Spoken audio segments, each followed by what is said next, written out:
The pre-dawn darkness of East Austin hung heavy with the promise of rain, thick clouds pressing down on the Dove Springs neighborhood like a wool blanket soaked in uncertainty. Street lights flickered intermittently along Vargas Road, casting erratic shadows across cracked sidewalks where weeds pushed through concrete with the same stubborn determination that kept this community alive despite decades of neglect.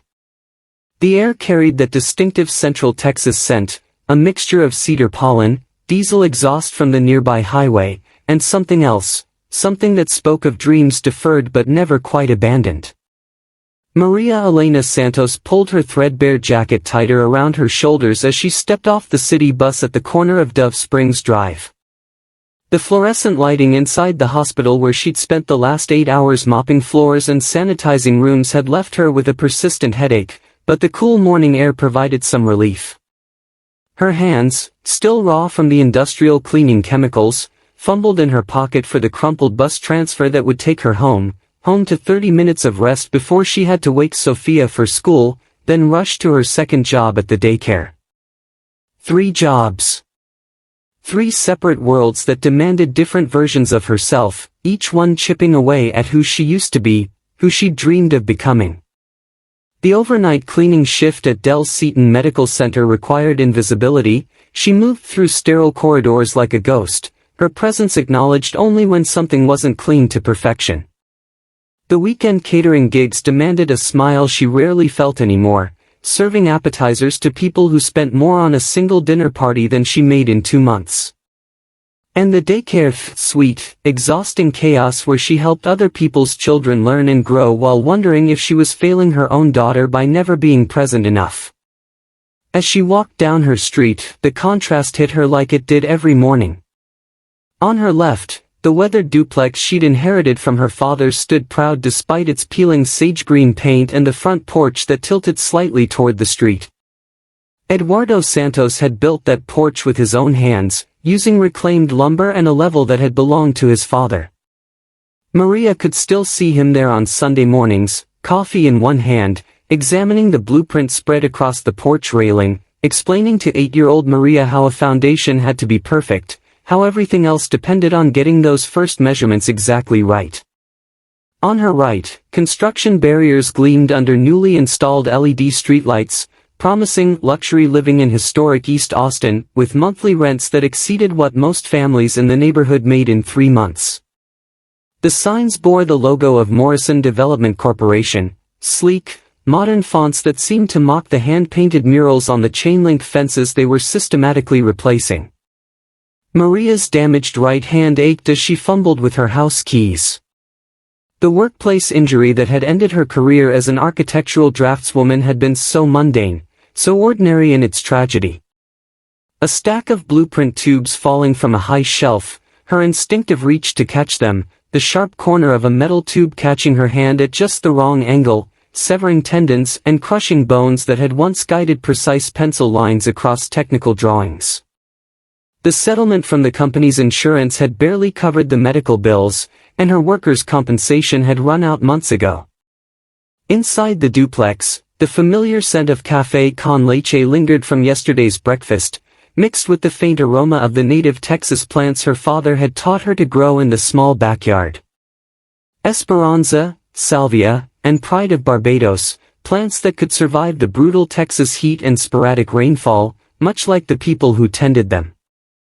The living room walls displayed an eclectic gallery. Sophia's colorful drawings of their family hung alongside her father's meticulously framed construction blueprints, their blue lines and technical annotations a testament to precision and care in an increasingly careless world. The blueprints were more than decoration, they were Maria's connection to the man who'd shaped her understanding of how things should be built, how communities should be planned, how people deserved spaces that honored their dignity. Eduardo Santos had possessed an almost supernatural ability to visualize how spaces would feel, not just how they would function. He'd walk through empty lots and describe the homes that would grow there, the families who would gather on front porches, the children who would ride bicycles on tree-lined streets designed for community rather than just traffic flow. Maria moved quietly through the house, checking on Sophia who slept peacefully in the small bedroom they shared. At 8 years old, Sophia had her grandfather's eyes, dark and thoughtful, always observing, always questioning. She'd inherited Maria's artistic ability but combined it with Eduardo's practical intelligence, creating elaborate drawings of houses and neighborhoods that seemed impossibly sophisticated for a child her age. Last week, she'd drawn their street as she imagined it could be, the same houses, but with gardens connecting between yards, solar panels catching sunlight, and children playing in a small park where the empty lot currently collected trash. The property tax notice lay on the kitchen table where Maria had left it yesterday, its red lettering declaring final notice with bureaucratic indifference. 3 months behind, with penalties and interest that made the total seem impossible, $4,847.23. The number had burned itself into her consciousness, appearing in her dreams and haunting her during the brief moments between exhaustion and sleep. In 6 weeks, the county would begin foreclosure proceedings on the home her father had left her, the only stable thing in Sophia's young life. Meanwhile, 15 minutes across town in the gleaming Morrison Development Corporation headquarters, Blake Morrison was beginning his day with a very different set of concerns. The 60-story glass tower that housed his offices provided a commanding view of the city he was systematically reshaping, neighborhoods spreading below like a three-dimensional chessboard where he moved pieces according to profit margins and tax incentives rather than human need. Morrison's corner office reflected his carefully curated image, floor-to-ceiling windows, Italian leather furniture, and walls lined with awards from various business organizations and chambers of commerce. The Community Leadership Award from the Austin Business Journal hung prominently behind his desk, recognition for his innovative approach to urban revitalization. What the award committee didn't know was that Morrison's innovation involved a sophisticated system of intimidation, manufactured housing code violations, and strategic neglect that forced longtime residents to sell their properties for fractions of their actual value.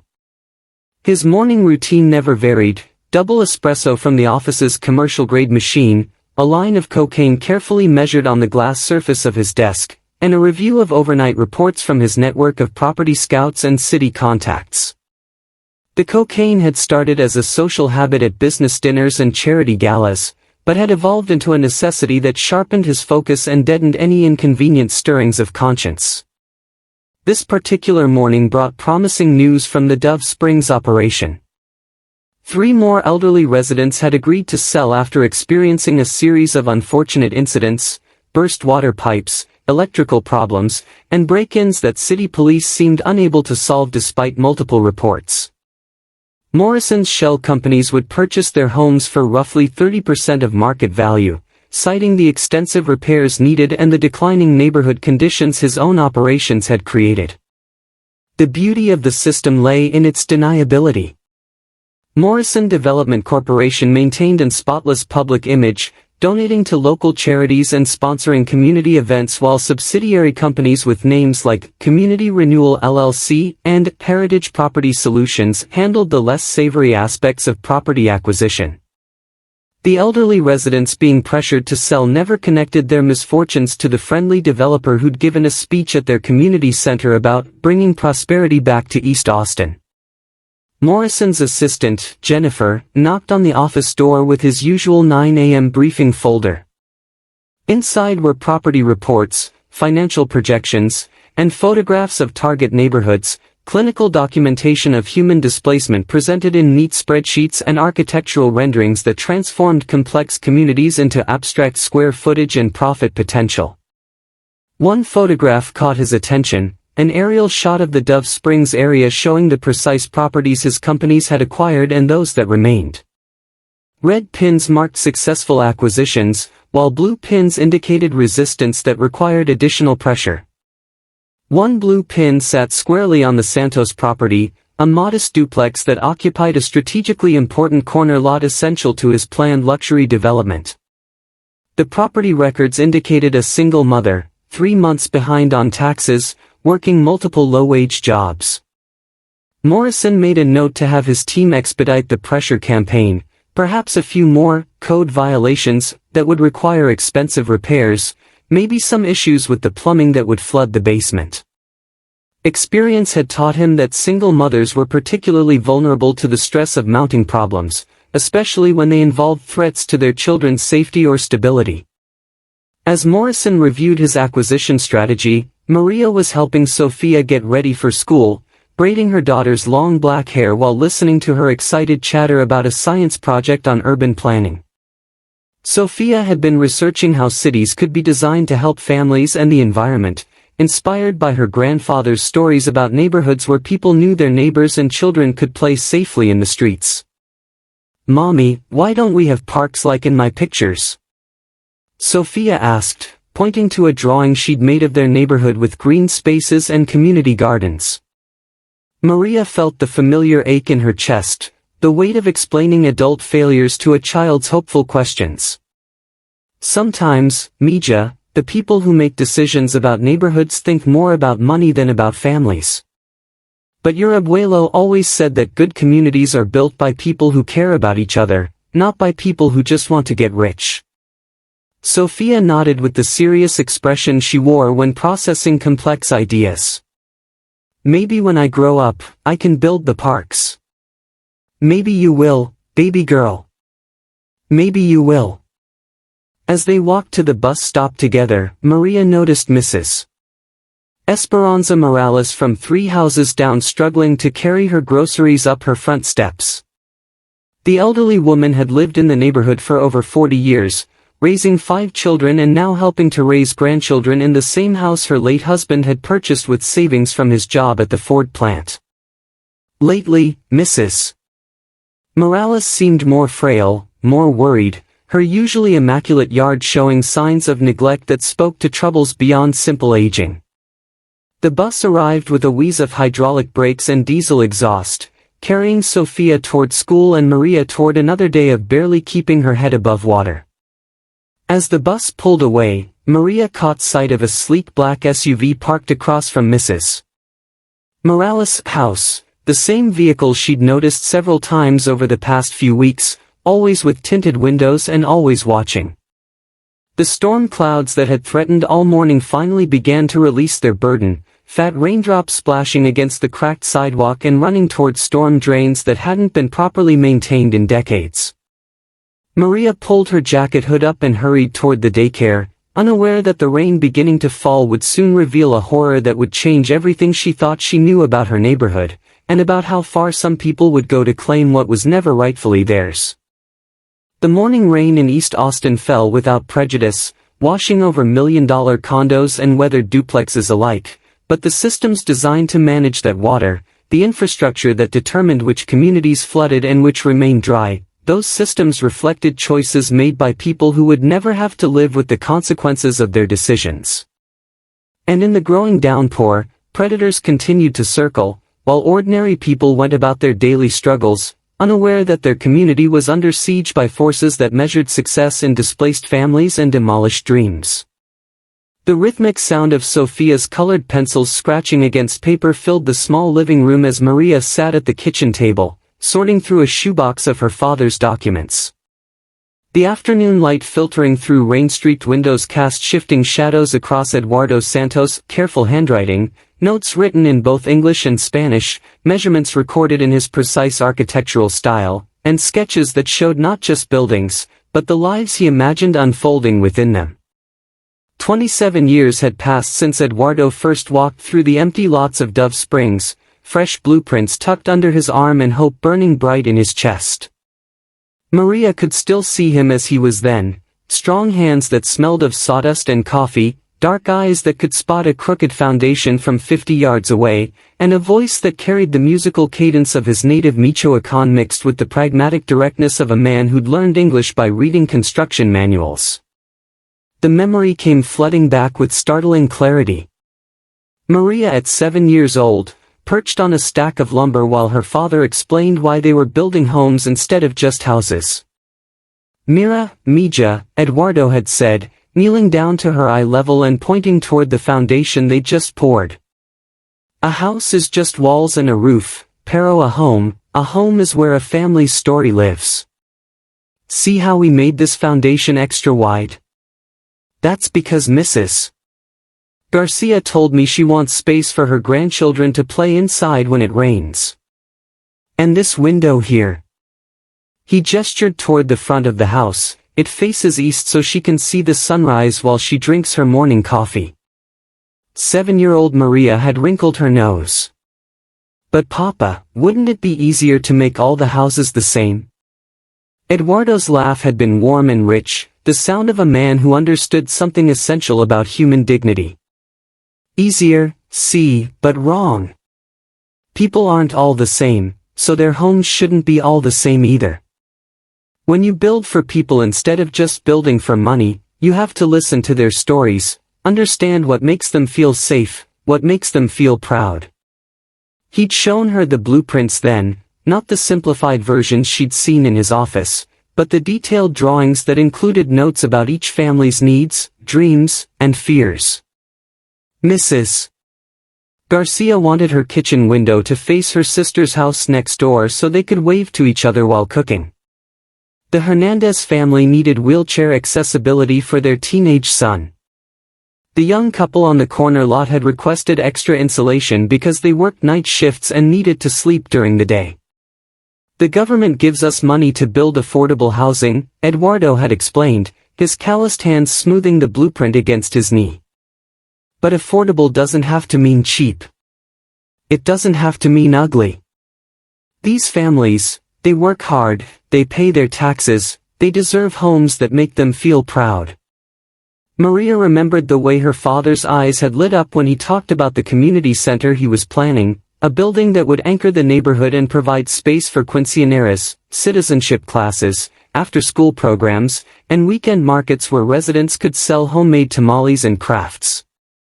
The federal grant that funded the housing development included provisions for community amenities, and Eduardo was determined to create something that would serve families for generations.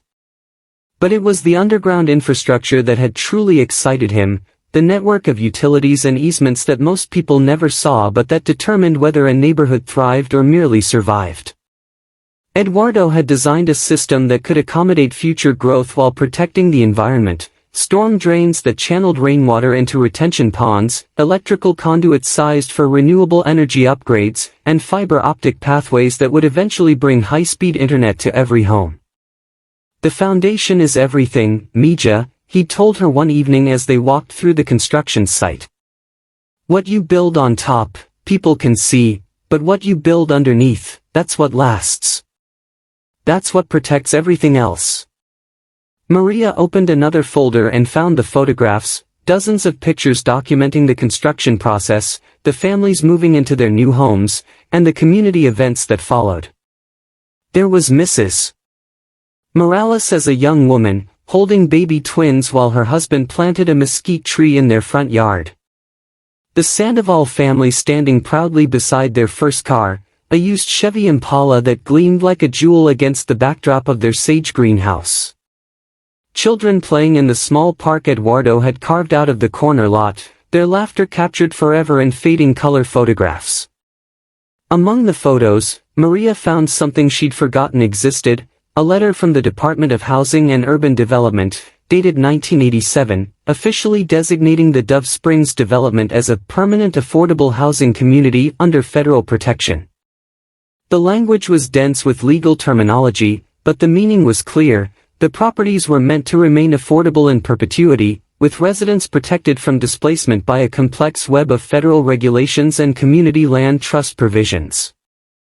The letter was signed by officials whose names meant nothing to Maria, but attached to it was a handwritten note from her father that made her breath catch in her throat, for Maria Elena, when she is old enough to understand.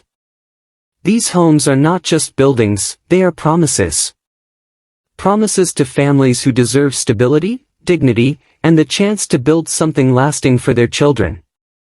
If anyone ever tries to break these promises, remember that your papa built more than houses here. We built a community that belongs to its people, not to whoever has the most money. The blueprints tell the whole story, Mija. Never let anyone tell you that poor people don't deserve beautiful things. To Papa Kteama, Eduardo Santos. Maria's hands trembled as she read the note, her father's voice echoing across the decades with prophetic clarity. She'd been carrying the blueprints all these years, thinking they were simply mementos, but Eduardo had left her something far more valuable than memories. He'd left her the tools to protect everything he'd built. Sofia appeared at her mother's elbow, drawn by the photographs spread across the table. "Is that Abuelo?" she asked, pointing to a picture of Eduardo standing beside the community center's cornerstone. "See, baby girl. That's your grandfather when he was building our neighborhood." Sofia studied the photograph with the intense concentration she reserved for things that truly mattered to her. "He looks happy. He was happy. He loved his work, he loved building homes for families. Like Mrs. Morales' house." Maria nodded, thinking of the elderly woman who'd seemed so frightened lately, so fragile. "Exactly like Mrs. Morales' house. Your abuelo built that house special for her family." Sofia picked up one of the blueprints, running her small fingers along the precise lines and detailed notations. Even at 8 years old, she could see the care that had gone into every measurement, every specification. "Mommy, why don't they build houses like this anymore?" The question hung in the air like incense, heavy with implications that Maria was only beginning to understand. Why indeed? What had happened to the vision of affordable housing that honored families instead of simply warehousing them? When had urban renewal become code for displacement and community improvement become synonymous with pricing out the people who'd built these communities with their own hands? As if summoned by her thoughts, the sound of construction equipment rumbled from 2 blocks away, the daily symphony of demolition that had been growing louder each month. Another house coming down, another family scattered to apartments they couldn't afford in neighborhoods where they had no roots. The sound made Sofia flinch and press closer to her mother. "It's okay, Mija," Maria whispered, but the reassurance felt hollow. Nothing was okay. Everything her father had built, everything he believed in, was being systematically destroyed by people who saw neighborhoods as nothing more than profit centers waiting to be optimized. The rain outside had intensified, drumming against the windows with increasing urgency. Maria gathered the photographs and blueprints, suddenly protective of these fragile records of a different time, a different vision of what communities could be. As she carefully placed them back in the shoebox, she noticed something she'd missed before, a small brass key taped to the inside lid, accompanied by another note in her father's handwriting: "Safety Deposit Box 247, First National Bank, Congress Avenue. For emergencies only." Some promises are too important to trust to anyone else's safekeeping. Maria stared at the key, her mind racing. Eduardo had been meticulous about documentation, but he'd never mentioned a safety deposit box. What had he considered important enough to hide away, separate from all the other papers he'd left her? The answer to that question would have to wait. Sofia needed help with her homework, dinner needed to be prepared with whatever remained in their nearly empty refrigerator, and Maria had to leave for her weekend catering job in 2 hours. The luxury of investigating family mysteries was a privilege she couldn't afford, not when the property tax notice still sat on the kitchen table like a ticking bomb, not when every day brought her closer to losing the only home Sofia had ever known. But as Maria helped her daughter with math problems and heated a can of soup for dinner, Eduardo's words echoed in her mind: "The blueprints tell the whole story." She'd spent years thinking of her father's drawings as beautiful but irrelevant artifacts of a bygone era, but what if they were something else entirely? What if they were a roadmap back to the promises that had been broken, the protections that had been ignored, the community that was meant to last forever? Outside, the storm was building towards something more serious, the kind of Texas thunderstorm that could turn streets into rivers and expose the structural weaknesses that careful planning was meant to prevent. Maria couldn't know it yet, but the rain now falling would soon reveal more than just inadequate drainage. It would wash away the careful facades that predators used to hide their true intentions, and in the morning, it would deliver to her doorstep a horror that would force her to become the protector her father had trained her to be without ever telling her that was what he was doing. The little brass key seemed to burn against her palm as she tucked it safely into her wallet. Some promises, Eduardo had written, were too important to trust to anyone else's safekeeping. Tomorrow, Maria would discover just how prophetic those words had been, and how much her father had sacrificed to ensure that when the time came, she would have the tools she needed to fight back. What detail from Maria's father's story resonates most deeply with you? The way he built homes tailored to each family's dreams, or his prophetic warning about protecting the community he'd created? Share your thoughts in the comments below, because sometimes the most powerful inheritance isn't money, but the wisdom to recognize when something precious is under attack. The storm had raged through the night with the ferocity that only Central Texas could deliver, turning the inadequate drainage of Dove Springs into a network of temporary rivers that carried away whatever wasn't anchored down. By dawn, the rain had softened to a steady drizzle, but the damage was evident. Overflowing storm drains, flooded yards, and the persistent smell of wet earth mixed with something far less pleasant. Maria had worked her overnight shift at the hospital through the worst of the storm, mopping floors that seemed to leak faster than she could clean them, emptying buckets placed strategically under ceiling tiles that had given way to the relentless water pressure. The skeleton crew of night shift workers had moved through the corridors like ghosts, maintaining the illusion of normalcy while nature demonstrated just how fragile that illusion really was. The bus ride home took twice as long as usual, the driver navigating carefully around flooded intersections and fallen branches. Maria pressed her face against the rain-streaked window, watching her neighborhood emerge from the darkness like a painting left too long in the rain, familiar shapes blurred and distorted, but still recognizable as home. She stepped off the bus at Vargas Road just as the sun broke through the retreating clouds, casting everything in that peculiar light that follows storms, harsh and clean and unforgiving. The contrast between the gleaming new construction barriers and the weathered authenticity of the original neighborhood seemed even starker after the rain, as if the storm had washed away whatever illusions of compatibility might have existed between the two worlds.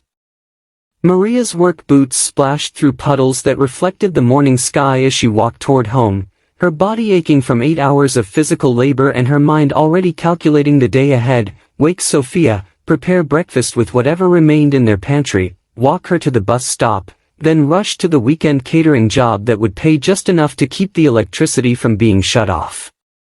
But as she turned the corner onto her street, something stopped her cold.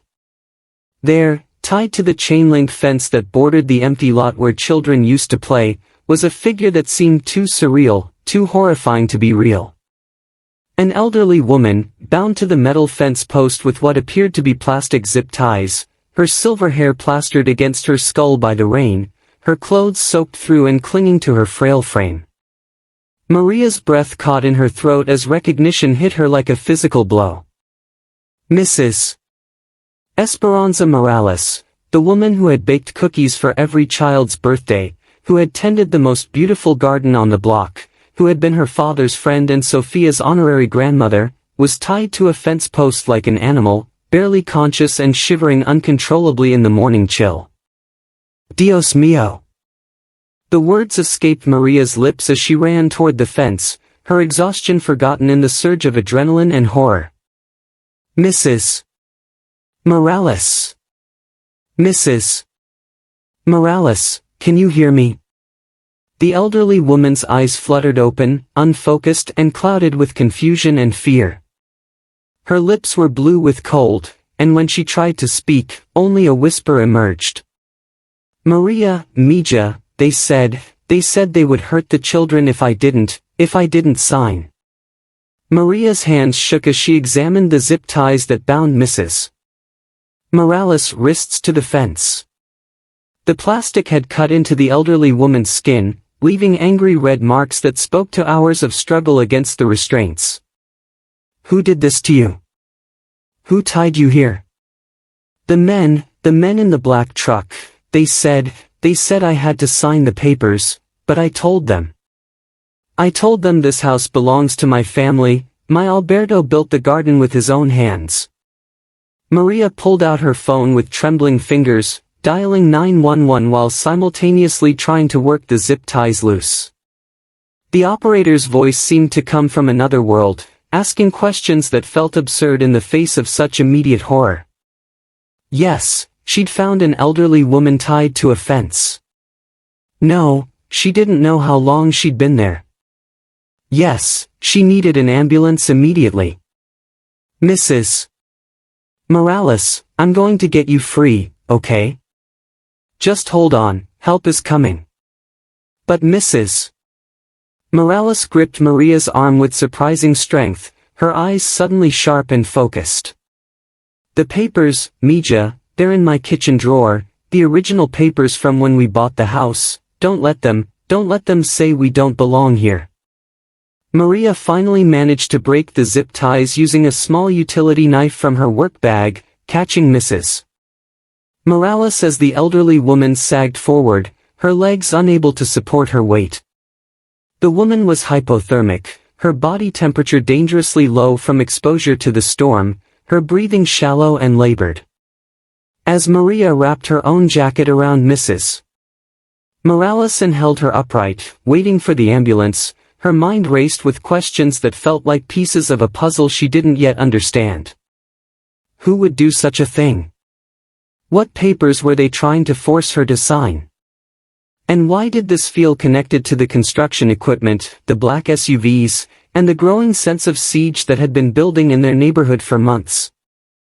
The ambulance arrived with a wail of sirens that seemed to wake the entire street. EMTs worked quickly and professionally, loading Mrs.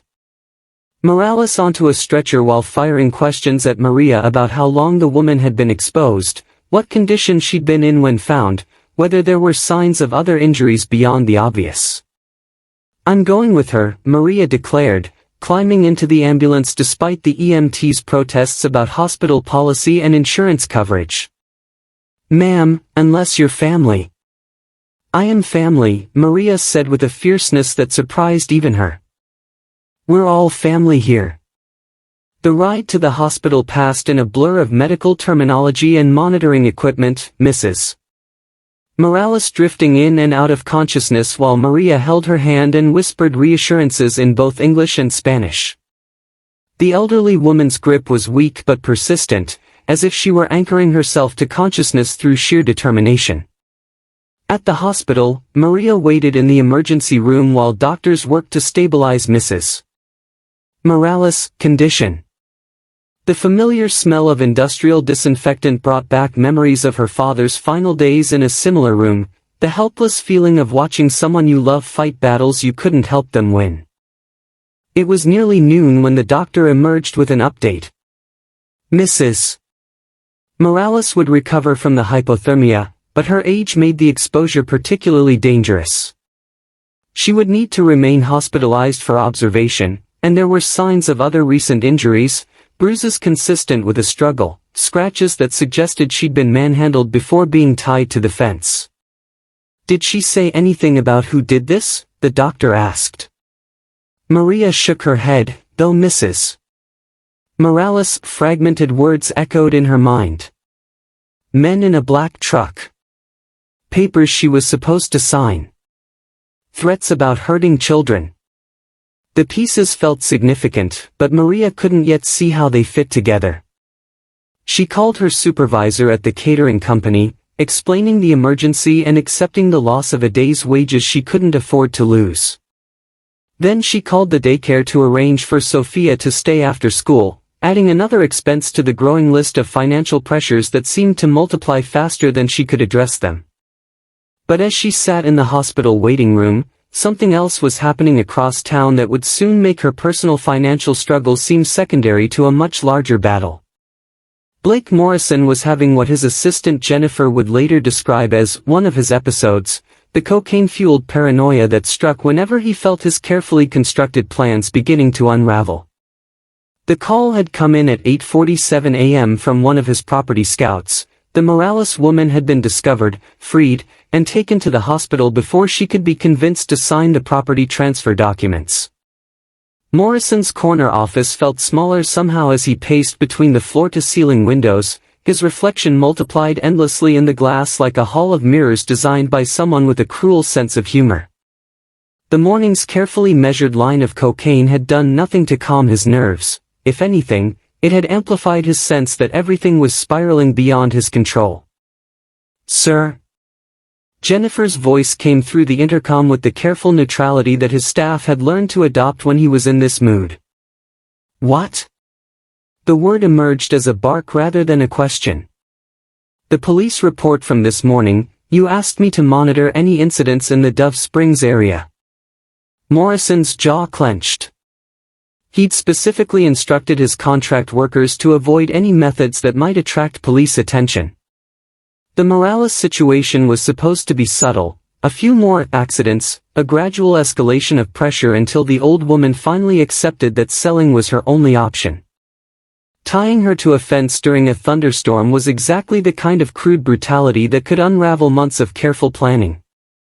"Send me the report," he said, his voice tight with controlled rage. The police report made for uncomfortable reading. Maria Santos, he knew that name from the property files, the single mother who was 3 months behind on taxes and living in the strategic corner lot his development required. She'd been the one to discover Mrs.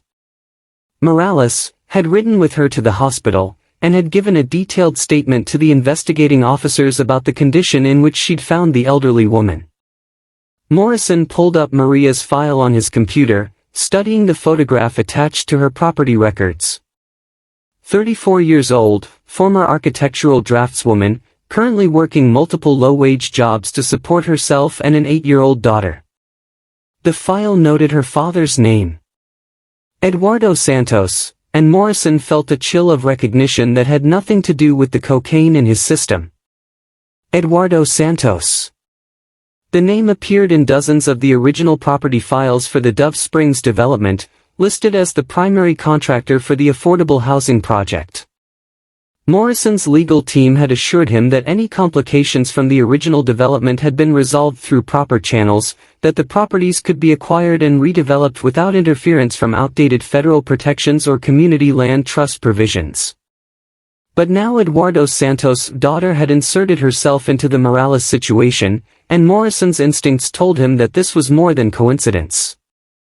Single mothers were supposed to be easy targets, overwhelmed by circumstances, isolated from resources, desperate enough to accept any offer that promised to solve their immediate problems. This one felt different. Dangerous. Morrison made 2 phone calls. The first was to his legal team, demanding an immediate review of every document related to the Dove Springs acquisition. The second was to the contractor who'd been handling the pressure campaigns against resistant residents, making it clear that subtle psychological warfare was no longer sufficient. "I don't care what it takes," he said into the phone, his voice cold with the kind of calculation that cocaine made possible. "Santos is the key to the entire Dove Springs development. If she fights the foreclosure, if she starts asking questions about the original federal protections, she could unravel everything." The voice on the other end of the line was professionally calm. "What level of pressure are we talking about?" Morrison stared out at the city spreading below him, neighborhoods full of people who had no idea their lives were being decided by spreadsheets and profit projections in glass towers they'd never see the inside of. "Whatever level it takes." As Morrison ended the call, Maria was walking out of the hospital into the afternoon sunlight, her mind churning with questions that felt like the beginning of something larger than a simple crime. Mrs.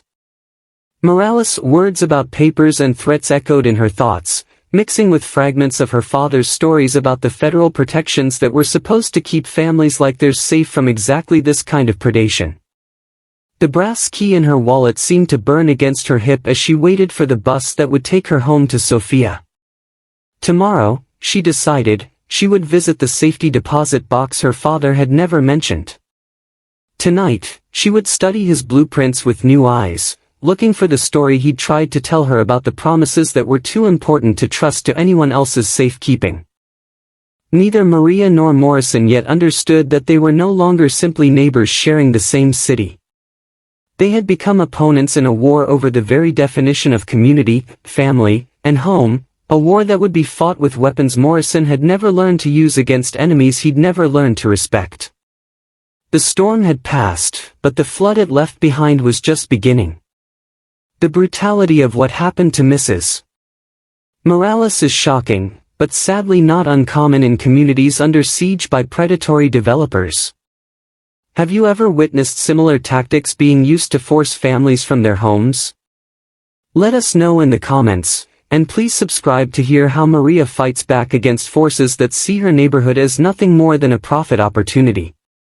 The silence in the First National Bank safety deposit box viewing room was so complete that Maria could hear her own heartbeat echoing in her ears like a drum marking time for some ceremony she didn't yet understand. The small brass key her father had hidden for over 30 years turned smoothly in the lock of box 247, as if Eduardo Santos had known that this moment would come, that his daughter would someday need the weapons he'd carefully stored away for a battle he'd hoped she'd never have to fight. Inside the narrow metal drawer lay documents that would change everything, papers that transformed Maria's understanding of her father, her neighborhood, and the forces that had been circling like vultures for months, waiting for the right moment to strike. But first, there was a letter, written in Eduardo's careful handwriting on paper that had yellowed with age, sealed in a plastic bag with the kind of meticulous care he'd applied to everything he'd ever built. "My dearest Maria Elena," the letter began, and she could hear her father's voice as clearly as if he were sitting beside her in the sterile bank room. "If you are reading this, it means the wolves have finally come for what we built together. I pray this day never arrives, but I was not raised to believe in prayer alone when good planning and preparation can serve God's will just as well." Maria's hands trembled as she continued reading, her father's words carrying the weight of prophecy across the decades. "When I built the houses in Dove Springs, I was not just following the blueprints the government gave me. I was building a fortress, not with walls and guns, but with paper and law and the careful recording of every promise made to the families who would call these houses home. The federal money that paid for our work came with protections, Mija, protections that were meant to last forever, to ensure that no amount of greed could displace the families who deserved to build their American dreams on solid ground." The letter went on to explain what Maria was beginning to understand, that the Dove Springs development wasn't simply affordable housing, but a federally protected community land trust designed to remain affordable in perpetuity. Every property transfer, every modification to the original development, every change to the neighborhood's character was supposed to be governed by federal regulations that protected residents from exactly the kind of predation that was now threatening to destroy everything Eduardo had built. "But I knew that paper promises are only as strong as the people who remember them," Eduardo had written. "And I knew that the families moving into our beautiful houses would be too busy living their lives, raising their children, and building their futures to become experts in federal housing law and community land trust regulations. So I made myself the keeper of the promises, Mija. I kept copies of everything, every document, every regulation, every communication with federal agencies. And I kept the most important papers here, where they would be safe until someone needed them." With shaking fingers, Maria began examining the documents her father had preserved.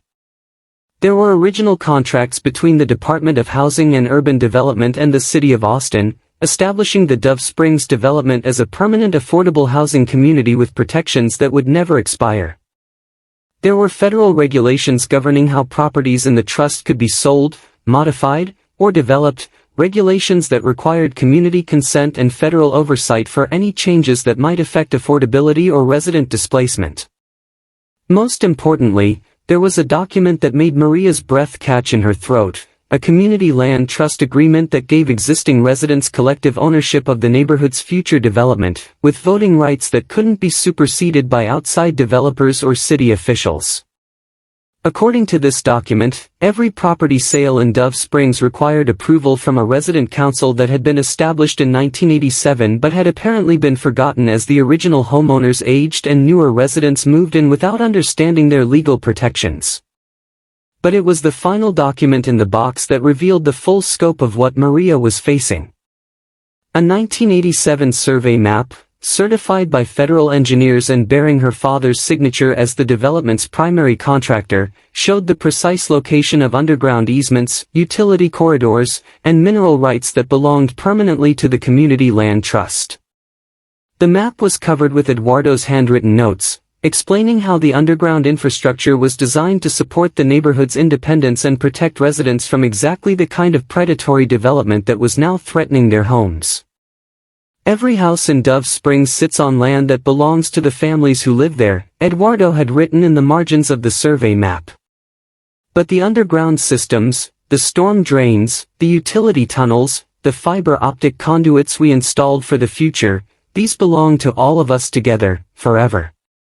No developer can build luxury condos on land where the community owns the foundation. No one can force families to sell homes that are protected by federal law. But only if someone remembers the promises, Mija. Only if someone keeps the papers safe. Maria sank back in her chair, the magnitude of her discovery washing over her like a tide. Her father hadn't just built houses in Dove Springs, he'd created a legal fortress designed to protect working families from gentrification and displacement. And for 30 years, that fortress had stood invisible and forgotten, its defenses intact but unmanned, waiting for someone to remember the passwords Eduardo had hidden away. The door to the viewing room opened quietly, and Maria looked up to see a bank employee checking on her. "Everything all right, ma'am? You've been in here quite a while." "Yes," Maria said, carefully gathering the documents. "I'm fine. I just found something I didn't know I was looking for." As she walked home through the Dove Springs neighborhood, the documents safely tucked in her bag, Maria saw everything with new eyes. The construction barriers that had seemed so threatening now looked temporary and illegal, obstacles placed on land where the developer had no right to build. The elderly residents who'd been selling their homes now seemed like victims of fraud, people who'd been tricked into giving up protections they'd never known they possessed. And Mrs. Morales, lying tied to a fence post in the rain, now made perfect sense. She wasn't just a random victim of elder abuse, she was the last remaining member of the original homeowners association, the woman who still possessed copies of the papers that proved Morrison Development Corporation was stealing land that would never legally belong to them. But Maria's revelation came with a terrifying understanding of the forces she was now facing. If Blake Morrison had been willing to torture an elderly woman to obtain fraudulent property transfers, what would he do to a single mother who possessed documents that could unravel his entire operation? And how could she protect Sophia while fighting a battle that Morrison clearly considered a matter of financial life and death? The answer to that question was waiting for her at home, in the form of a familiar figure sitting on her front porch with a cup of coffee and an expression that suggested she'd been waiting for exactly this conversation. Carmen Rodriguez had moved into the duplex next door 6 months ago, introducing herself as a retired paralegal looking for a quiet neighborhood where she could tend a garden and enjoy her golden years in peace. She'd been the perfect neighbor, helpful but not intrusive, friendly but respectful of boundaries, always available to watch Sophia when Maria's work schedule created childcare emergencies. But as Maria approached her front porch, she noticed details about Carmen that she'd somehow overlooked before. The woman's posture suggested someone accustomed to authority rather than retirement. Her clothes, while casual, were expensive in a way that didn't quite match a paralegal's pension. And her eyes. Carmen's eyes held the alert intelligence of someone who missed nothing and forgot less. "We need to talk," Carmen said simply, setting down her coffee cup and studying Maria's face with the intensity of someone reading a document for loopholes. "You've been to the bank." It wasn't a question, and Maria felt a chill that had nothing to do with the evening air. "How could you possibly know that?" Carmen smiled, but it wasn't entirely reassuring. "Because I've been waiting 30 years for Eduardo Santos' daughter to open that safety deposit box. And because Blake Morrison's people have been watching you since this morning, which means we're running out of time to do this the quiet way." "Who are you?" Maria's voice was barely above a whisper. Someone who helped your father set up those federal protections in the first place. Someone who's been watching Morrison destroy communities all across Texas while waiting for the right moment to stop him. And someone who's about to help you turn your father's careful planning into the weapon it was always meant to be. Carmen stood and gestured toward Maria's front door. But first, we need to get you and Sophia somewhere safe. Because when Morrison realizes what you've discovered, this neighborhood is going to become a very dangerous place for anyone named Santos. As if summoned by Carmen's words, the sound of a car engine drifted from the street, the low rumble of an expensive vehicle moving slowly, deliberately, like a predator circling wounded prey. Through the gathering dusk, Maria could see the silhouette of a black SUV with tinted windows, the same vehicle she'd noticed parked near Mrs. Morales' house, now positioned directly across from her own home. The revelation was complete, but the real battle was just beginning. Maria Santos, former architectural draftswoman turned overnight hospital cleaner, was about to discover that her father had trained her for a war she'd never known she was destined to fight, and that sometimes the most powerful weapon against institutional predation wasn't violence or wealth, but the careful preservation of promises that powerful people had hoped the world would forget.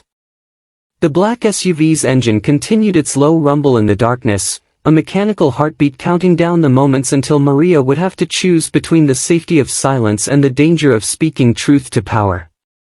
But with her father's documents in her hands and Carmen Rodriguez's unexpected expertise at her disposal, she was beginning to understand that retreat was no longer an option. Some promises were too important to break. Some communities were too precious to abandon. And some fights were worth having, even when the odds seemed impossible and the stakes couldn't be higher.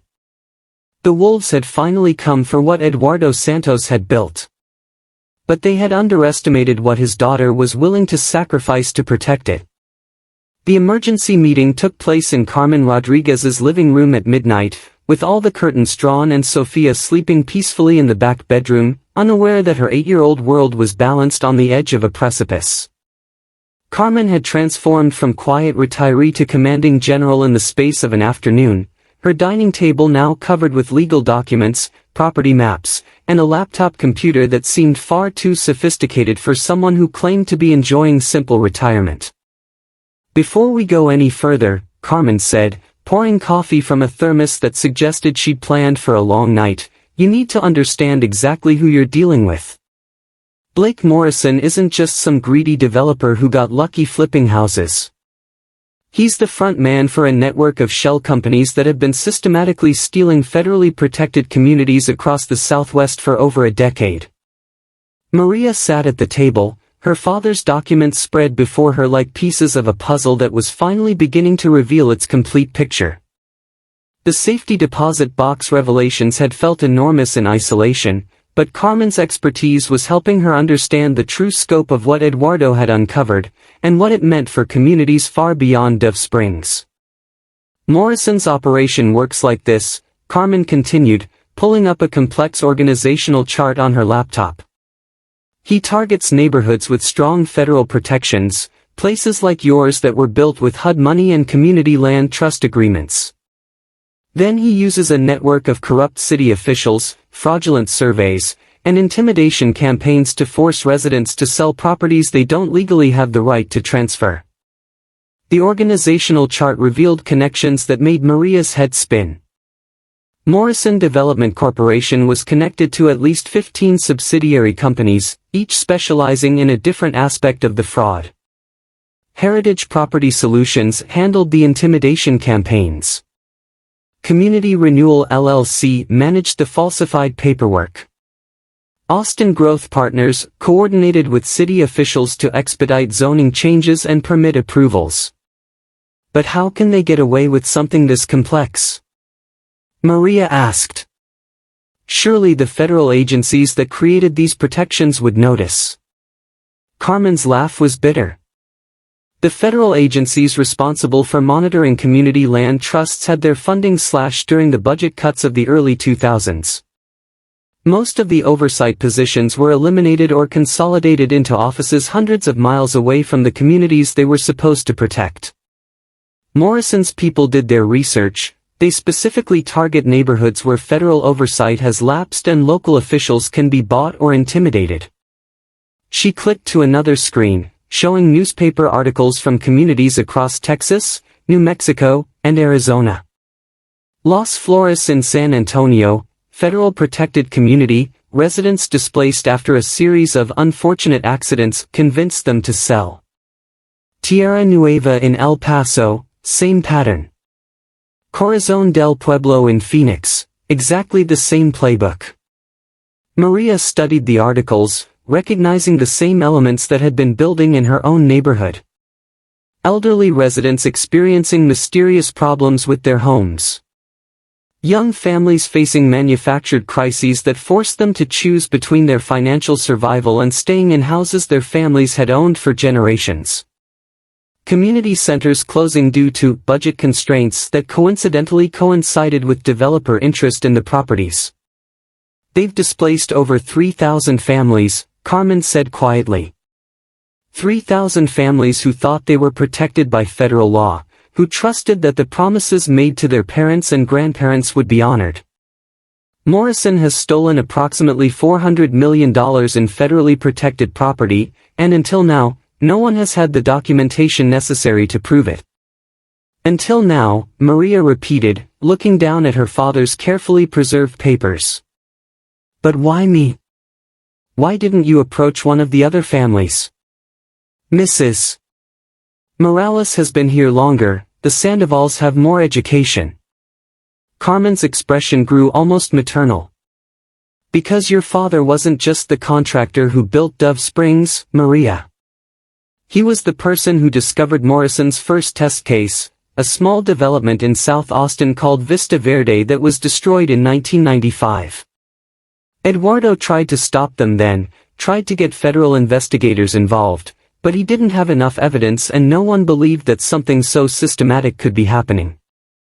She pulled out a file that Maria hadn't seen before, newspaper clippings, police reports, and official documents that told the story of Eduardo Santos' first encounter with the network that would eventually become Morrison's operation. The young contractor who had believed in building homes for working families had stumbled onto a conspiracy that was just beginning to perfect its methods of legal theft. Your father spent the next 30 years preparing for the day they would come for Dove Springs, Carmen explained. Every document he saved, every blueprint he preserved, every federal regulation he researched, it was all preparation for this moment. He knew they would eventually target his community, and he made sure his daughter would have the tools to fight back. Maria felt overwhelmed by the weight of her father's prescience and preparation. But who are you really? How do you know all this? Carmen's smile was sad and proud at the same time. I'm Carmen Rodriguez, exactly like I told you. Retired paralegal, former investigative journalist, and for the past 15 years, federal contract investigator specializing in community land trust violations. Your father contacted me in 2008 when Morrison's people started making preliminary inquiries about Dove Springs. We've been planning this counterattack for over a decade. The revelation hit Maria like cold water. You're not really retired. I'm officially retired from the paralegal work. But the federal investigation never stopped. We just moved it underground after Morrison's people started targeting investigators who got too close to their operation. 3 journalists, 2 federal agents, and a city planning official who asked too many questions, all transferred, discredited, or worse. Carmen opened another file, revealing photographs that made Maria's stomach clench. Federal investigator Sarah Chen, found dead in her hotel room in Phoenix after announcing plans to expose systematic community land trust violations. Journalist Miguel Hernandez, killed in what appeared to be a random carjacking after publishing articles about suspicious property transfers in San Antonio. City planner David Kim, who committed suicide by jumping from his office building the day before he was scheduled to testify about zoning irregularities that benefited Morrison's projects. They don't just steal property, Carmen said quietly. They eliminate anyone who threatens their operation. Which is why we have to be very careful about how we proceed. Maria felt a chill that had nothing to do with the late hour or the coffee growing cold in her cup. Are you saying Sophia and I are in danger? I'm saying that as of this morning, when you discovered Mrs. Morales, you became the most dangerous person in Blake Morrison's world. You're Eduardo Santos' daughter, you have access to documents that prove federal law violations, and you've demonstrated that you're willing to get involved when you see injustice. From Morrison's perspective, you represent an existential threat. As if to underscore Carmen's point, the sound of car doors slamming echoed from the street outside. Carmen immediately moved to the window, peering carefully through a gap in the curtains. Black SUV, 3 men, she reported tersely. They're not trying to be subtle anymore. Maria's heart raced as she realized the implications. They're here for the documents. They're here to make sure those documents never see the light of day, Carmen corrected. And to ensure that Eduardo Santos' daughter doesn't follow in her father's footsteps. But Carmen wasn't panicking. Instead, she was moving with the efficiency of someone who'd planned for exactly this scenario. Good thing your father and I prepared for this possibility. The documents you found today. They're copies. Important copies, but copies nonetheless. She opened a hidden panel in her dining room wall, revealing a sophisticated communication system that looked more like something from a spy movie than a retired paralegal's home office. The originals are already in the hands of federal investigators who've been building a case against Morrison for the past 3 years. What we discovered today just gave them the final pieces they needed to move from investigation to prosecution. Carmen began typing rapidly on her laptop, sending encrypted messages to contacts whose identities remained hidden behind code names and secure communication protocols. Federal agents are already moving to freeze Morrison's assets and secure evidence from his offices. By morning, his entire network will be under investigation for federal housing fraud, conspiracy, and civil rights violations. Then why are his people here now? Maria asked, watching shadows move past the windows as the men from the SUV positioned themselves around the house. Because Morrison doesn't know that his operation is already compromised, Carmen explained. He thinks the threat is contained to you and these documents.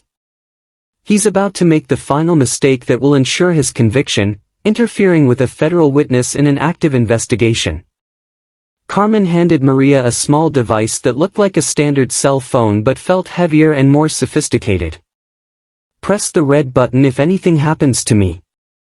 It sends an immediate distress signal to federal agents who are positioned less than 5 minutes away.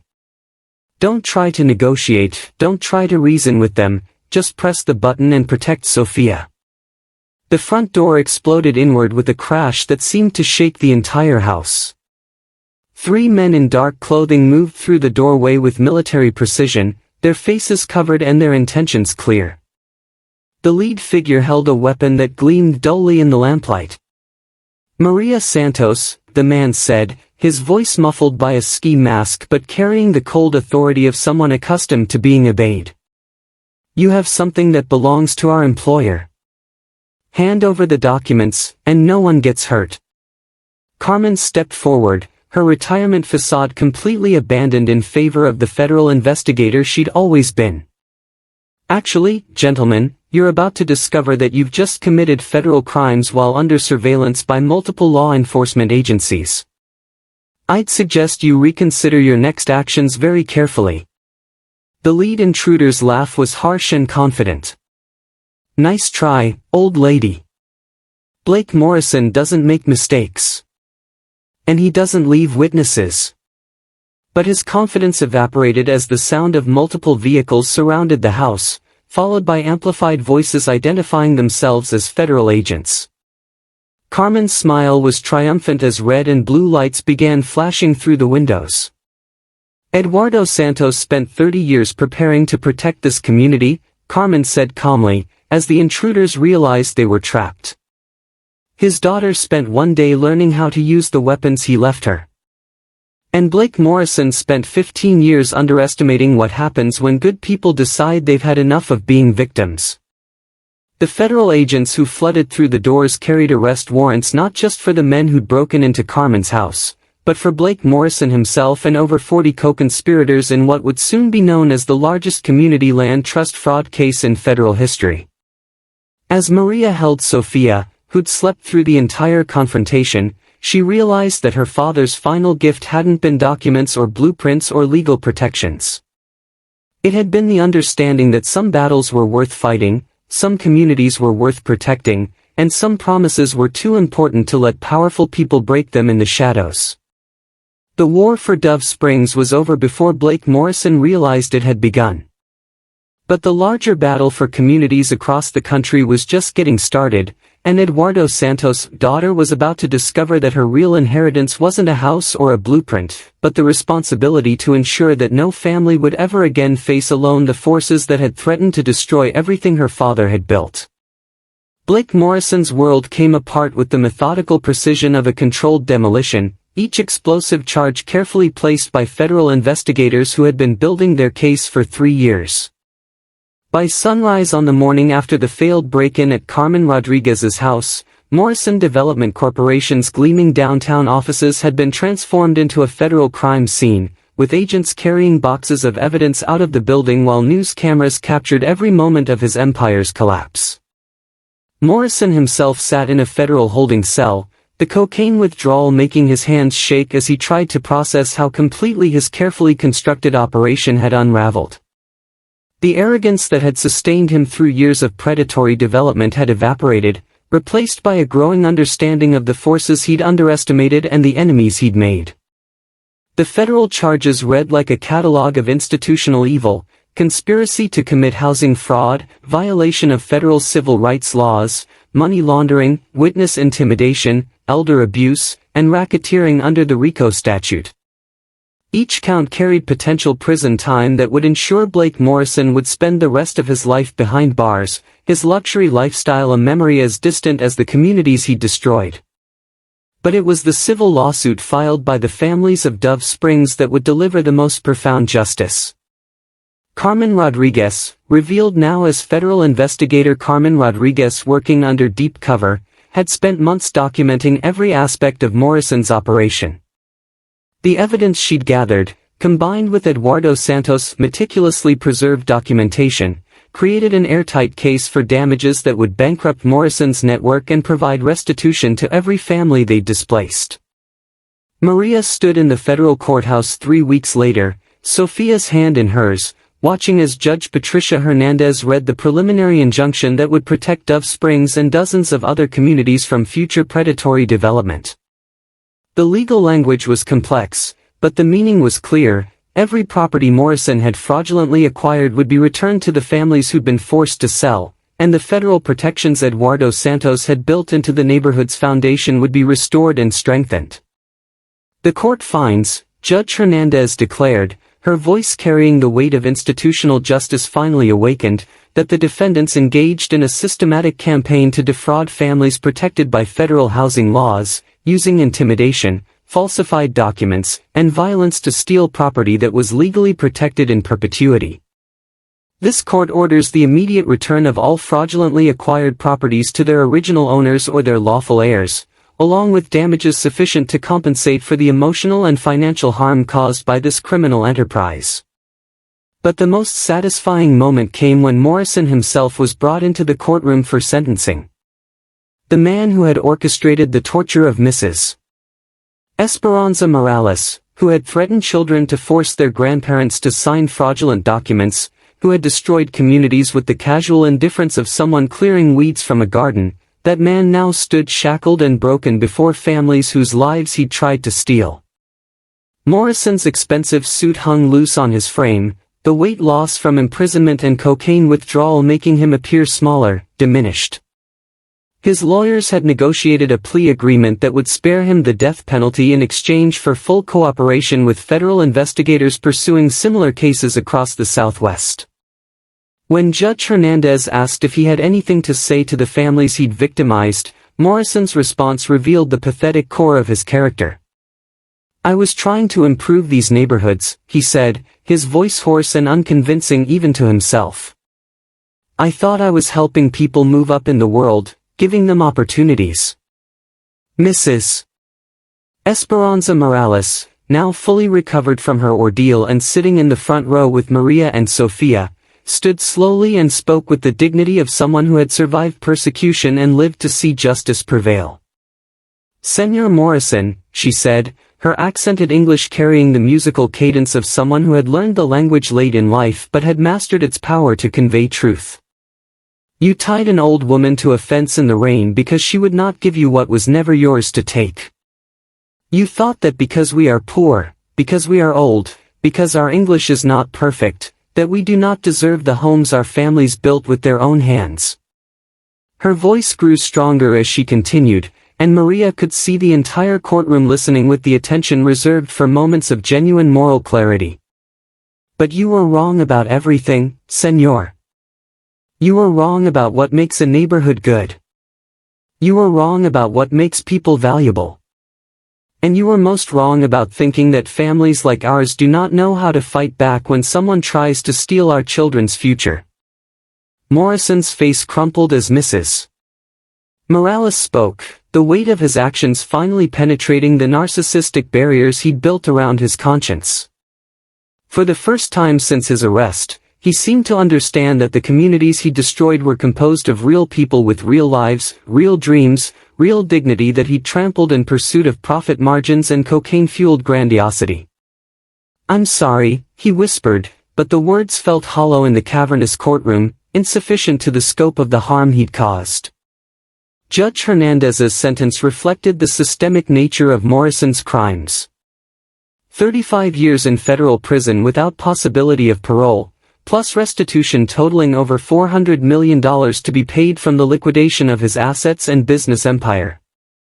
Every luxury condo, every stock portfolio, every piece of art and jewelry he'd accumulated through years of stealing from working families would be sold to fund the restoration of the communities he'd destroyed. But the judge's final words carried a warning that extended far beyond Morrison's individual punishment. "This case serves notice to every developer, every city official, and every financial institution that communities protected by federal law will not be abandoned to predatory capitalism.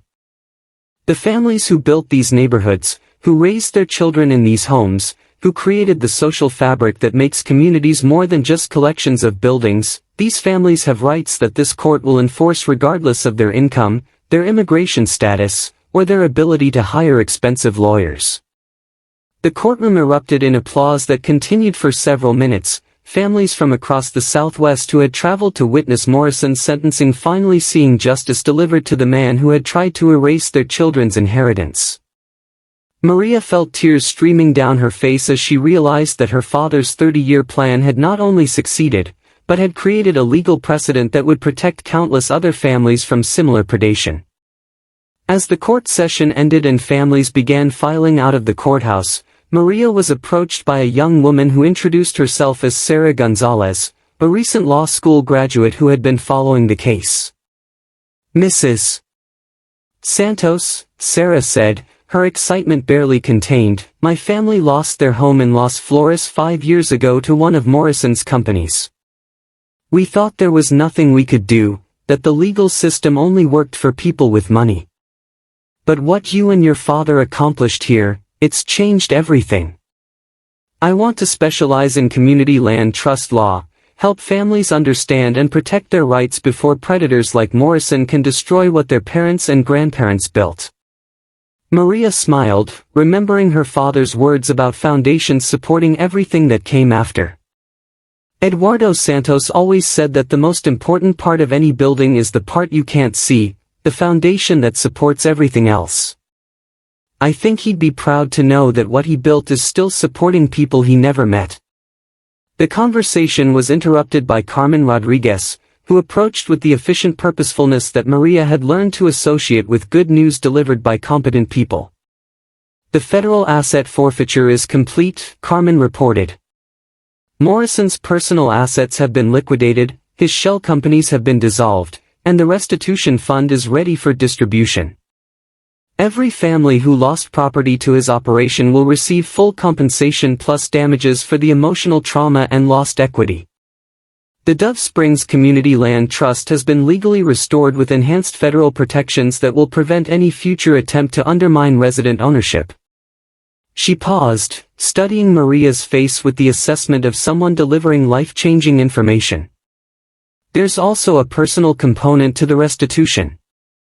Your family's property tax debt has been cleared, and you're entitled to additional compensation for the emotional distress of discovering Mrs. Morales and being targeted by Morrison's people.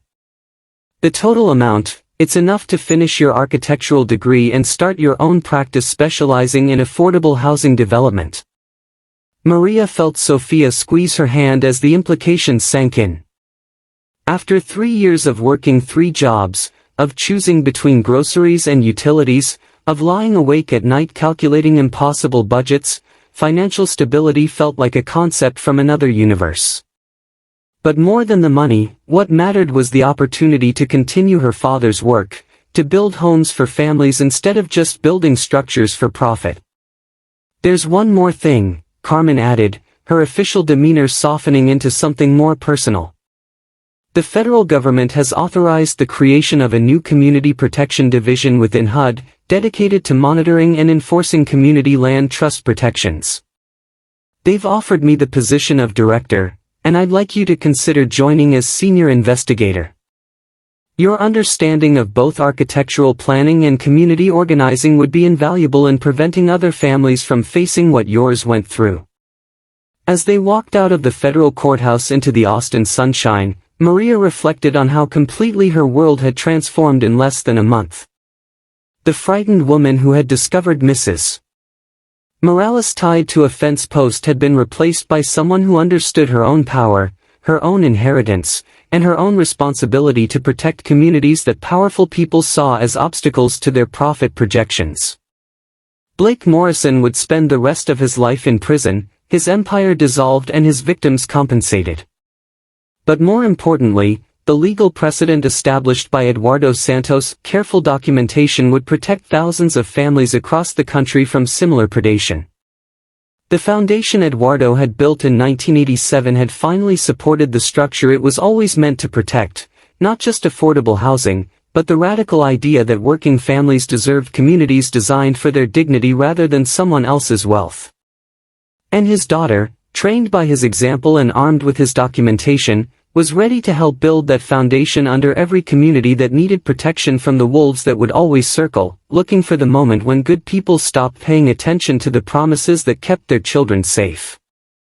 6 months after Blake Morrison's sentencing, the transformation of Dove Springs had become a case study in what authentic community revitalization could look like when residents controlled their own destiny rather than being displaced by someone else's vision of improvement.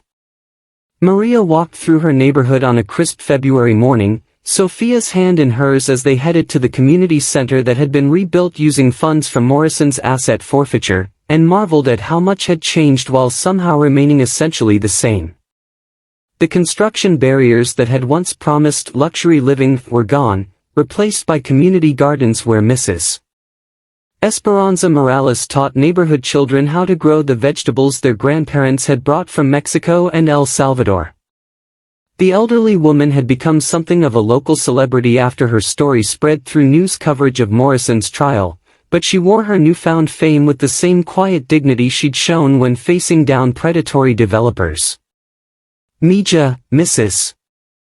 Morales called out from where she knelt among the tomato plants, her voice carrying the warmth that had made her the unofficial grandmother of 3 generations of Dove Springs children. "Come see what Sophia's peppers are doing." Sophia released her mother's hand and ran toward the garden with the enthusiasm of a child whose world had been transformed from precarious to secure in the span of a few months. Maria followed more slowly, still adjusting to the luxury of time, of not rushing from one job to another, of being able to walk her daughter to school instead of putting her on the bus, of having space to breathe and think and plan for a future that extended beyond next month's rent. The pepper plants Sophia had helped Mrs. Morales' plant in September were thriving in the protected beds Eduardo Santos had designed 35 years ago but that had been neglected during the years when residents were too worried about keeping their homes to focus on improving them. The federal restitution had funded more than just property restoration, it had provided resources for the kind of community infrastructure that Eduardo had envisioned but never had the budget to complete. "They're going to be ready for the salsa contest next month, Mrs. Morales announced, her eyes twinkling with the competitive spirit that had emerged since she'd become the garden's unofficial coordinator. The monthly community gatherings that had started as organizing meetings during the Morrison investigation had evolved into celebrations of resilience and shared purpose that drew families from across East Austin. Maria examined the pepper plants with the critical eye she'd inherited from her father, noting the careful spacing and the way the raised beds were positioned to maximize sunlight while protecting against erosion during the fierce thunderstorms that would return with spring. Everything about the garden reflected Eduardo's principle that beauty and function were inseparable, that working families deserved spaces that honored their dignity rather than just meeting their basic needs. "Mrs. Rodriguez is looking for you, Mrs. Morales added, gesturing toward the community center where Carmen had established a satellite office for the Federal Community Protection Division. "Something about visitors from other neighborhoods who want to learn how we did what we did." The community center buzzed with activity that would have been unimaginable during the months when Morrison's pressure campaigns had kept residents isolated and suspicious of their neighbors. The federal restoration funding had transformed Eduardo's original vision into reality, meeting spaces for citizenship classes and voter registration, a commercial kitchen where residents could start small catering businesses, computer labs where children could access educational resources that had been unavailable during the years of systematic disinvestment. But it was the wall of photographs near the entrance that most perfectly captured what had been accomplished. Images of the neighborhood's transformation were displayed alongside pictures from Eduardo's original construction project, creating a visual timeline that showed how authentic revitalization could build on existing community strengths rather than erasing them. The newest additions to the photo wall documented something unprecedented, families from other communities threatened by similar predatory development coming to Dove Springs to learn how ordinary residents could organize to protect their federal rights. The legal precedent established by Eduardo's documentation and Maria's courage to use it had created a template that was being replicated across the Southwest. Carmen looked up from her laptop as Maria entered the office, her expression carrying the satisfaction of someone whose decades of patient investigation had finally produced systemic change. "Perfect timing," she said, gesturing toward 3 visitors seated around the conference table. "I'd like you to meet representatives from Las Flores in San Antonio, Corazon del Pueblo in Phoenix, and Tierra Nueva in El Paso." The visitors were a study in the diversity of communities that Morrison's network had targeted, an elderly Chicano activist from San Antonio whose family had been displaced during the first wave of gentrification, a young mother from Phoenix who was fighting to prevent her children's school from being closed to make way for luxury condos, and a college student from El Paso who had organized his neighbors after discovering that their community land trust protections had been systematically ignored by corrupt city officials. "We've heard about what happened here," said Rosa Delgado, the activist from San Antonio. "How you managed to stop Morrison's operation and get the federal government to restore your protections. But what we really want to understand is how you built the community organization that made it possible for one person's discovery to become everybody's victory." Maria settled into a chair, remembering her father's stories about the original homeowners, meetings where neighbors had planned not just the construction of their houses, but the creation of the social networks that would sustain them through decades of economic and political challenges. "It started with Mrs. Morales being tied to that fence," Maria said, noting how the simple statement carried weight that would have been impossible 6 months ago. "But it worked because my father had spent 30 years building relationships with people who cared more about community than profit. Carmen had spent 15 years documenting Morrison's crimes. And most importantly, our neighbors had spent 40 years taking care of each other's children, sharing resources during hard times, and maintaining the kind of trust that predators like Morrison depend on breaking." She pulled out a folder of photographs that Sophia had taken during the community meetings that followed Morrison's arrest, images that captured the faces of people who had discovered their own power to shape their neighborhood's future. Children who had started attending city council meetings. Elderly residents who had become experts in federal housing law. Young parents who had learned to navigate bureaucratic systems that had seemed impossibly complex before they understood that those systems were designed to serve families like theirs. The most important thing we learned, Maria continued, is that federal protections are only as strong as the communities that understand and enforce them. Morrison's operation succeeded for years because residents didn't know their rights existed. But once people understand what they're legally entitled to, once they see that the system can work for them instead of against them, that knowledge spreads faster than any developer can contain it.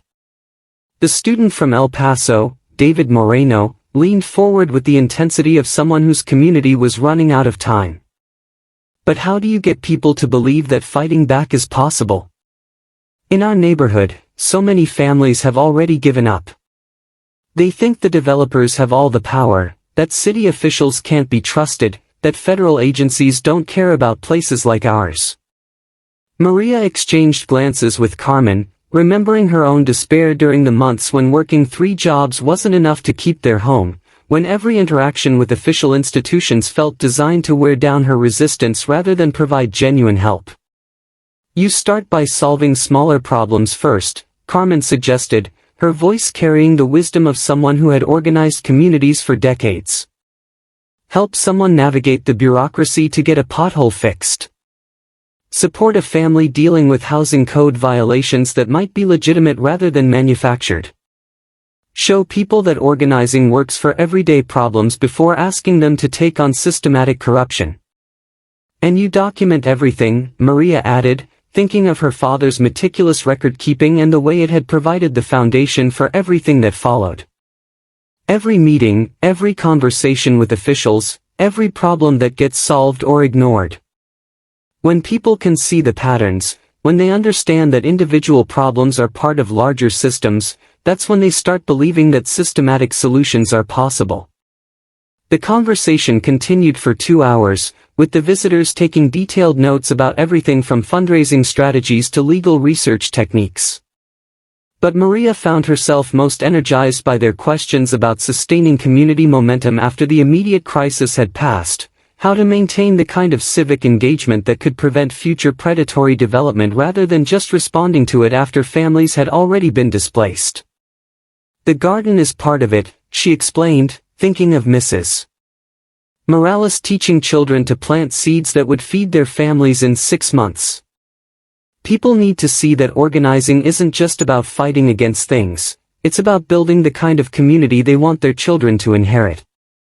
As the visitors prepared to leave, David Moreno approached Maria with a question that had clearly been weighing on his mind. My grandmother lost her house to a company that might have been connected to Morrison's network.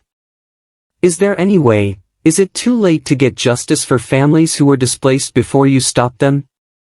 Carmen answered before Maria could speak. The federal investigation is ongoing.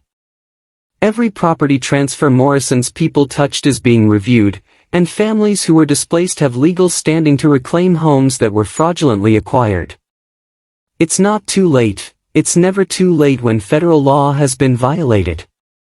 After the visitors left, Maria walked home through the neighborhood with Sophia, pointing out the subtle changes that marked authentic community development. Solar panels installed on homes whose owners now had access to low-interest federal loans. Small businesses opening in spaces that had been abandoned during the months when residents were too worried about foreclosure to support local entrepreneurs. Children playing safely in streets where traffic had been calmed by community-designed improvements rather than imposed by outside planners. But the most significant change was harder to photograph or quantify, the way neighbors stopped to talk to each other instead of hurrying past, the way community meetings drew 20 or 30 families instead of the 3 or 4 who had attended during the years when residents felt powerless to influence their neighborhood's future.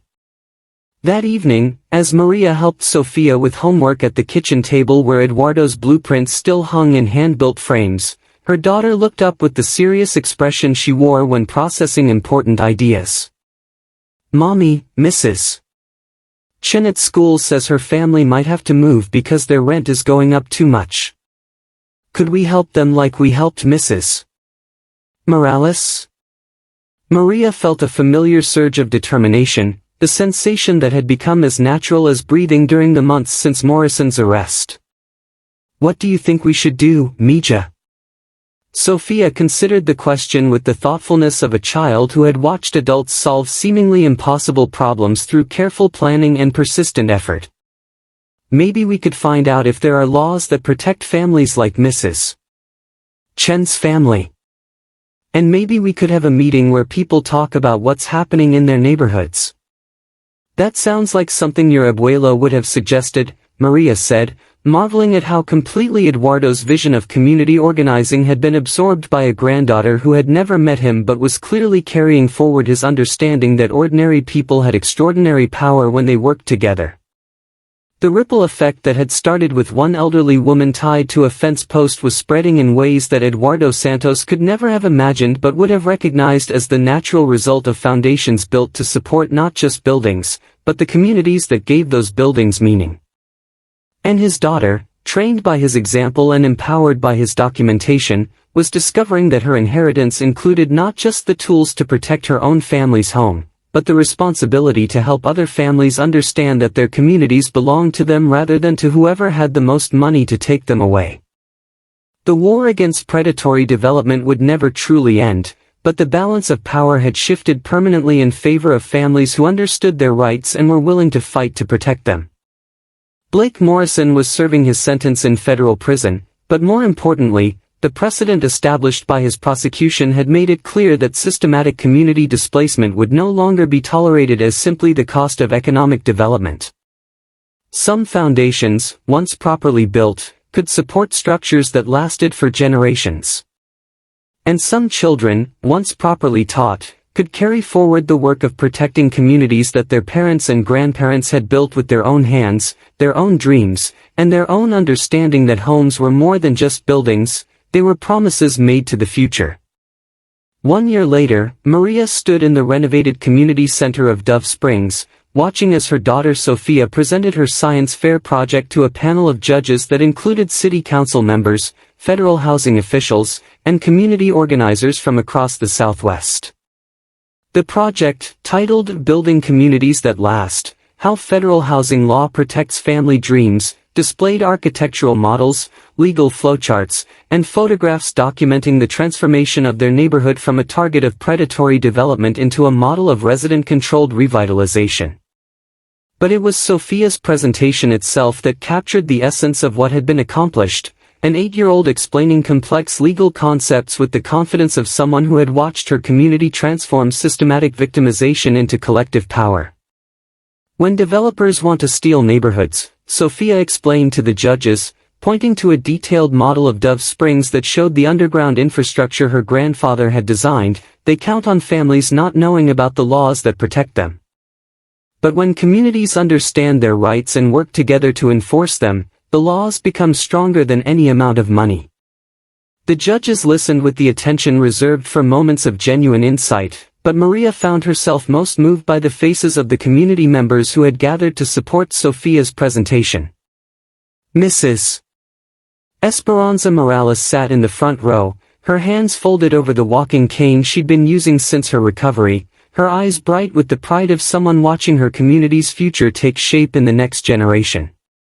Carmen Rodriguez stood near the back, her federal credentials visible but secondary to her role as the neighbor who had helped transform crisis into opportunity. And scattered throughout the audience were representatives from dozens of communities that had successfully defended themselves against predatory development using the legal template and organizing strategies that had emerged from Dove Springs. The young mother from Phoenix whose children's school had been saved. The college student from El Paso who had helped his neighborhood reclaim federal protections that corrupt officials had tried to ignore. The elderly activist from San Antonio who had seen families return to homes they thought they'd lost forever. Sophia concluded her presentation with words that echoed her grandfather's understanding of how communities were built to last. The most important part of protecting neighborhoods isn't the laws or the lawyers or the federal agencies, she said, her voice carrying the musical cadence she'd inherited from generations of storytellers. It's families who care enough about each other to learn what their rights are and fight to make sure those rights mean something real. The applause that followed seemed to shake the community center's walls, but Maria found herself thinking about the quieter transformations that had unfolded over the past year, changes that couldn't be captured in science fair projects or federal court decisions but that represented the deepest measure of what had been accomplished. The afternoon sun streaming through the community center's windows illuminated photographs that told the story of systematic change rippling outward from one neighborhood's refusal to accept displacement as inevitable. Images of congressional hearings where federal housing protections had been strengthened and funding restored. Pictures of law school programs where students learned community land trust law from residents who had successfully defended their neighborhoods. Documentation of city planning processes that now required genuine community input rather than perfunctory public meetings designed to provide cover for decisions that had already been made. But the most meaningful photograph showed something much simpler. Mrs. Morales teaching a group of children to plant seeds in the community garden, her hands still steady despite her age, her voice still strong enough to carry stories about the importance of roots that grew deep enough to survive any storm. After the science fair concluded and the judges had awarded Sophia first place in the social sciences category, Maria walked home through streets that had become a living testament to her father's vision of what affordable housing could become when communities controlled their own development. The sage greenhouses Eduardo had built in 1987 remained the neighborhood's anchor, but they were now surrounded by carefully planned additions that honored the original architecture while accommodating the growing families and small businesses that marked authentic prosperity. The evening air carried the scent of mesquite smoke from backyard barbacoas and the sound of children playing in streets that had been redesigned for community life rather than just automobile traffic. Solar panels gleamed on rooftops, installed through federal programs that residents had learned to navigate with the confidence of people who understood that government resources were meant to serve families like theirs. Community gardens bloomed in spaces that had been vacant lots during the years when disinvestment and fear had kept neighbors isolated from each other. But it was the sound of laughter drifting from front porches where multiple generations gathered for evening conversations that best captured what had been preserved and strengthened.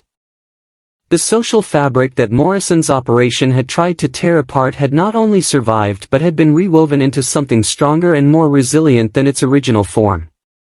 As Maria and Sofia approached their house, they found Carmen Rodriguez waiting on the front porch with a manila envelope and an expression that suggested important news delivered with characteristic efficiency. Federal housing officials want to designate Dove Springs as a National Community Land Trust Heritage Site, Carmen announced, her tone carrying the satisfaction of someone whose decade and a half of patient investigation had produced outcomes that exceeded her most optimistic projections. It means permanent federal protection, additional funding for community-controlled development, and most importantly, recognition that what happened here represents a replicable model for protecting working families from displacement. Maria settled into one of the mismatched chairs that still adorned her front porch, remembering how her father had sat in the same spot 35 years ago, studying blueprints and explaining to a 7-year-old daughter that foundations were everything.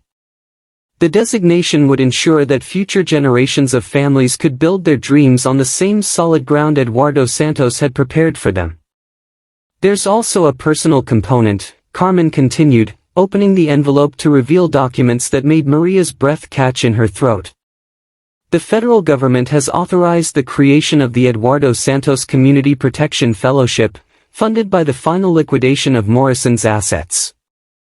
Full scholarships for community college and university students who want to specialize in affordable housing development, community organizing, and federal housing law.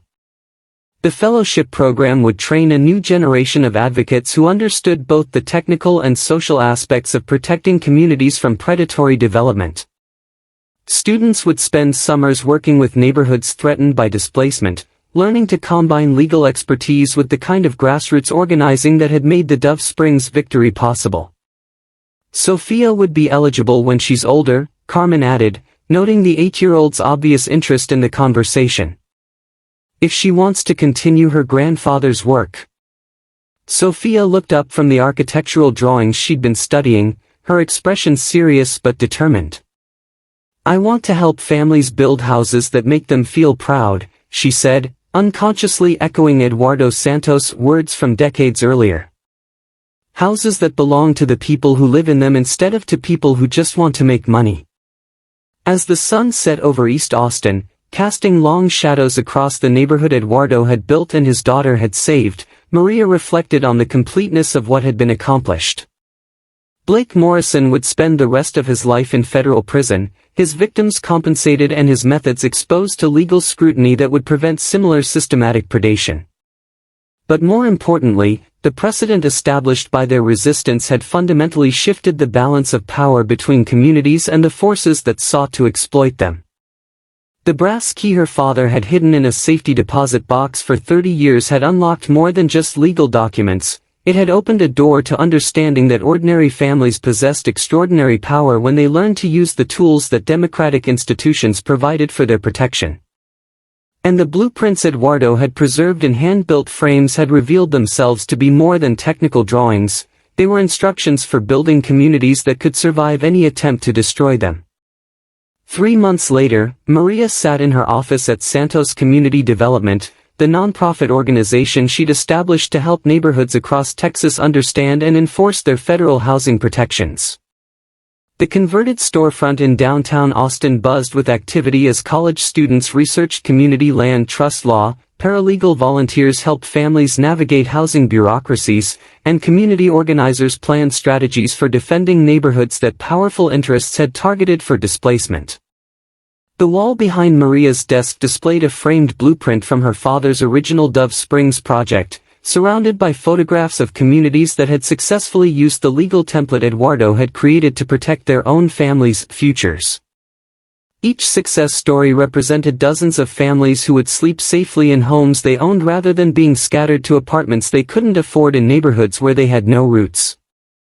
Sophia spent her afternoons at the office, completing homework at a desk position where she could observe the daily work of community protection. At 9 years old, she could explain federal housing law with startling sophistication, but more importantly, she understood that laws were only as powerful as the people willing to enforce them on behalf of families who deserve dignity, stability, and the chance to build something lasting for their children. "Mommy," Sophia said, looking up from a drawing she'd been working on while Maria reviewed grant applications. "I drew the neighborhood I want to build when I grow up." The drawing showed houses that honored Eduardo's architectural principles while incorporating Sophia's own vision of what communities could become.